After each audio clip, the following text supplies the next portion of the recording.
মুৰব্বীসকল, জ্যেষ্ঠ নেতা, কংগ্ৰেছৰ উপসভাপতি প্ৰাক্তন সাংসদ ৰামপ্ৰসাদ শৰ্মা ডাঙৰীয়া, আমাৰ মাজত উপস্থিত ৰাইজৰ দলৰ সাধাৰণ সম্পাদক ৰাছেল হুছেইন অলকনাথ আৰু ধৈৰ্য কোঁৱৰ ডাঙৰীয়া আৰু CPM দলৰ প্ৰতিনিধি আৰু মোৰ শ্ৰদ্ধাৰ এই অঞ্চলৰ শ্ৰদ্ধাৰ কংগ্ৰেছ প্ৰেমী ৰাইজসকল, আপোনালোকে যথেষ্ট সময় অপেক্ষা কৰিছে। মই খুব বেছি কথা নকওঁ, কিন্তু আমি এই নিৰ্বাচনটো বহুতখিনি কথা চিন্তা কৰি ভোট দিব লাগিব।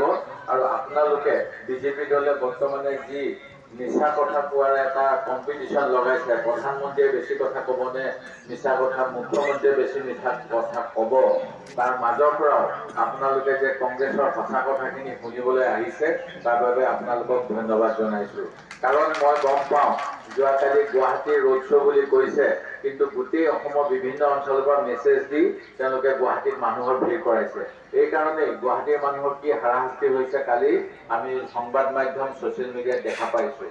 আৰু এনেকৈ তেওঁলোকে মাত্ৰ আমাক ভাবুকি দিবলৈ যত্ন কৰি আছে, ভয় দেখুৱাবলৈ যত্ন কৰিছে যে গুৱাহাটীত তেওঁলোকৰ সংখ্যা বেছি। কিন্তু মই জানো বৰ্তমান সময়ত আমাৰ সকলো ৰাইজে যোৱা সময়ছোৱাত কেনেকৈ ভোট দি বিজেপি দলক জয়যুক্ত কৰালে আৰু তাৰ ফলাফল কি হৈছে, যোৱা 10 বছৰৰ কথাখিনি খুব গভীৰভাৱে চিন্তা কৰিছে। তেওঁলোকে আৱেগক লৈ তেওঁলোকে সপোন দেখুৱাই পেলাই চৰকাৰখন ক্ষমতালৈ আহিলে।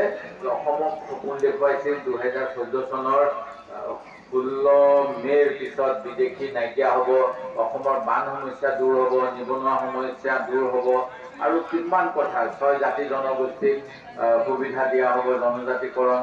ঠিক তেনেকৈ আমাৰ পাহাৰ অঞ্চলত ভূমিপত্তন আৰু গুৱাহাটীৰ নিচিনা চহৰৰ নিচিনা 100খন চহৰ স্মাৰ্ট চিটি।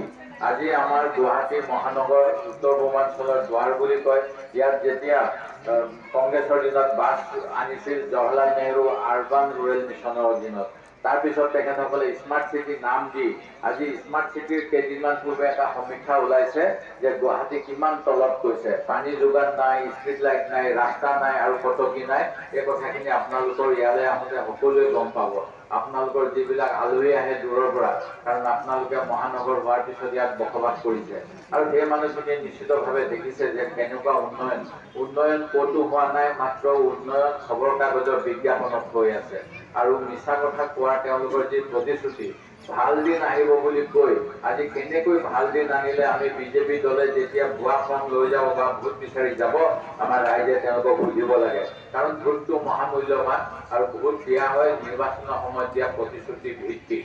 এতিয়া দেখা গৈছে যে গোটেই ভাৰতবৰ্ষত যোৱা সময়ছোৱাত ভোটদান কেনেকৈ হৈছিল, আৰু এইবাৰ ভোট দিবলৈ মানুহৰ ইচ্ছা হোৱা নাই যিসমূহ ৰাজ্যত বিজেপি দলৰ শাসন হৈ আছে। ইয়াৰ কাৰণ এইটোৱেই যে ৰাইজে ভাবিছে ভোট দিলে কি হ'ব, তেওঁলোকে গণতন্ত্ৰ হত্যা কৰিছে, সংবিধান হত্যা কৰিছে, আৰু সেই গতিকে ৰাইজৰ মনৰ পৰা আমাৰ দেশখনৰ প্ৰতি ভাল ভাৱ নাইকিয়া হৈ গৈছে। আজি গুজৰাট মডেলটোৰ কথা কয়, কিন্তু গুজৰাটৰ পৰা 22,000তকৈ অধিক মানুহে ভাৰতীয় নাগৰিকত্ব ত্যাগ কৰি বিদেশলৈ গৈছে। ইয়াৰ উপৰিও যিবিলাক ধনী মানুহ, তেওঁলোকে বেংকৰ টকা আত্মসাৎ কৰি তেওঁলোকে বিদেশলৈ পলাই গৈছে। আমাৰ চৰকাৰে একো কৰা নাই। আজি নাৰীৰ ভাল কয় যে নাৰীক সম অধিকাৰ দিব, আমাৰ এই বিধানসভাত বিলো পাছ কৰিলে, কিন্তু বিলখন এতিয়া পাছ কৰিছে, সংসদত এতিয়া পাছ কৰিছে, কৈছে 10 বছৰমান পিছত হ'ব।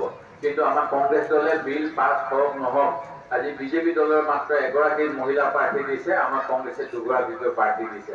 এই গতিকে তেওঁলোকৰ কাম আমাৰ কামৰ মাজত বহুত পাৰ্থক্য আছে। এই কথাখিনি আপোনালোকে নিশ্চয় জানিব। মহাত্মা গান্ধীৰ নেতৃত্বত যেতিয়া দেশ স্বাধীন হ'ল, আমাৰ পণ্ডিত জৱাহৰলাল নেহৰু যেতিয়া আমাৰ দেশৰ প্ৰথম প্ৰধানমন্ত্ৰী হ'ল, যেনেকৈ পঞ্চবাৰ্ষিক পৰিকল্পনা কৰিলে, ঠিক তেনেকৈ আধুনিক ভাৰতৰ মন্দিৰ বুলি কৈছিল এই শিক্ষানুষ্ঠানবিলাক, য'ত ল'ৰা ছোৱালীয়ে পঢ়া শুনা কৰিব পাৰে। এতিয়াৰ নিচিনাকৈ মন্দিৰৰ সংজ্ঞা তেতিয়া দিয়া নাছিলে, কাৰণ সেই সময়ত আমাৰ দেশখন ব্ৰিটিছে অনুন্নত কৰিছিল। আৰু এই অনুন্নত দেশৰ পৰা বৰ্তমান সময়লৈকে 60 বছৰত কংগ্ৰেছে যিখিনি কাম কৰিলে, সেই কথাখিনি আমি সকলোৱে জানো।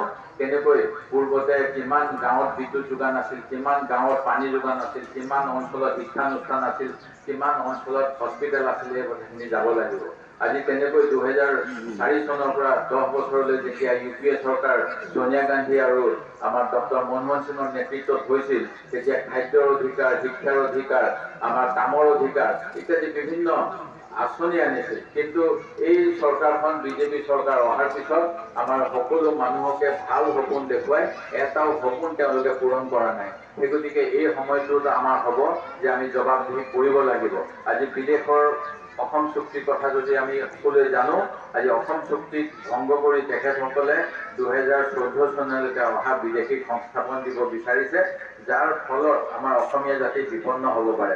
আৰু অসমীয়া জাতিৰ সংখ্যা তেওঁলোকে এতিয়া হিন্দু ধৰ্মৰ যি ভাৰতীয় জনতা পাৰ্টীৰ সংখ্যাৰ লগত আমাৰ অসমৰ মানুহৰ সংখ্যা একে নহয়।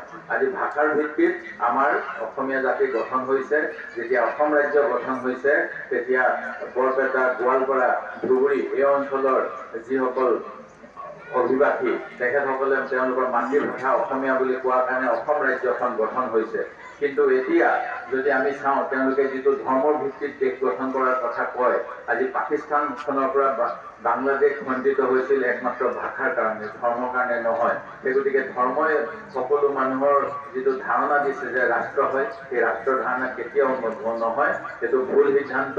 আমি নিজৰ ভাষা, সংস্কৃতি, যিটো বৈচিত্ৰ্যৰ মাজত ঐক্য, অনৈক্যৰ মাজত একতা, এই কথাবিলাক আমাৰ সংবিধানে দিছে। আৰু এই সংবিধান ধ্বংস কৰি তেওঁলোকে গণতন্ত্ৰ হত্যা কৰিব বিচাৰিছে। আজি দুখীয়া মানুহৰ বাবে কোনো আঁচনি নাই। আজি শিক্ষা দীক্ষাৰ ক্ষেত্ৰত, বহী কলমৰ ক্ষেত্ৰত যিটো গব্বৰ সিং টেক্স বুলি ৰাহুল গান্ধী ডাঙৰীয়াই কৈছিল, সেই 12% টেক্স লগাইছে। কিন্তু ধনী মানুহে কিনিব পৰা সোণ ৰূপৰ ওপৰত তেওঁলোকে 3% GST লগায়। সেই গতিকে এই চৰকাৰখনে মুখেদি গৰীবৰ কথা ক'লেও তেওঁলোকে যে ধনী মানুহৰ কাম কৰে সেই কথাটো নিশ্চিত। আজি দেশৰ লাখ লাখ কোটি কোটি জনতাক 5 কিলো চাউল দিয়াৰ কথা কয়, কিন্তু 5 কিলো চাউল নিজে কিনি খাব পৰাকৈ তেওঁলোকক চাকৰি বাকৰি দিয়াৰ কথা নকয়। যেতিয়া নোটবন্দী হৈছিল, তেতিয়া মনাবাৰী বাগিচাৰ 2গৰাকী নে 3গৰাকী মহিলা শ্ৰমিকৰ এটা উদাহৰণ মন কী বাতত প্ৰধানমন্ত্ৰীয়ে দিছিল যে তেওঁলোকে 5,000 টকীয়াখন লৈ বজাৰত সেইখিনি একেলগে বজাৰ কৰিছে, ভগাইছে। কিন্তু তেওঁলোকৰ এগৰাকী মহিলাই তেতিয়া কৈছিল যে আমাক এনেকুৱা নহয়, আমাৰ মজুৰি বৃদ্ধি কৰি দিয়ক, আমি নিজে কিনি খাম। সেই গতিকে এই অসমীয়া মানুহক অকামিলা উৰুপা কৰাৰ যিটো বিজেপি চৰকাৰৰ অভিয়ন্তি, তাৰ যোগেদি তেওঁলোকে বিদেশী বনিয়াৰ হাতত যে আমাৰ গোটেই সম্পত্তিখিনি বিক্ৰী কৰি দিব বিচাৰে, এইবিলাকৰ বিৰুদ্ধে প্ৰতিবাদ হ'ব লাগিব। ৰাহুল গান্ধী ডাঙৰীয়াই এনেবিলাক কথাৰ প্ৰতিবাদ কৰাৰ কাৰণে তেখেতৰ সাংসদ পদটো কাঢ়ি লৈছিল। যোৱা সময়ত আপোনালোকে জানে যে সংসদত এখন তেওঁ ফটো দেখাইছিল যে মোদী ডাঙৰীয়া আৰু আদানী ডাঙৰীয়া এখন ব্যক্তিগত প্ৰাইভেট প্লেনত গৈ আছিল। আৰু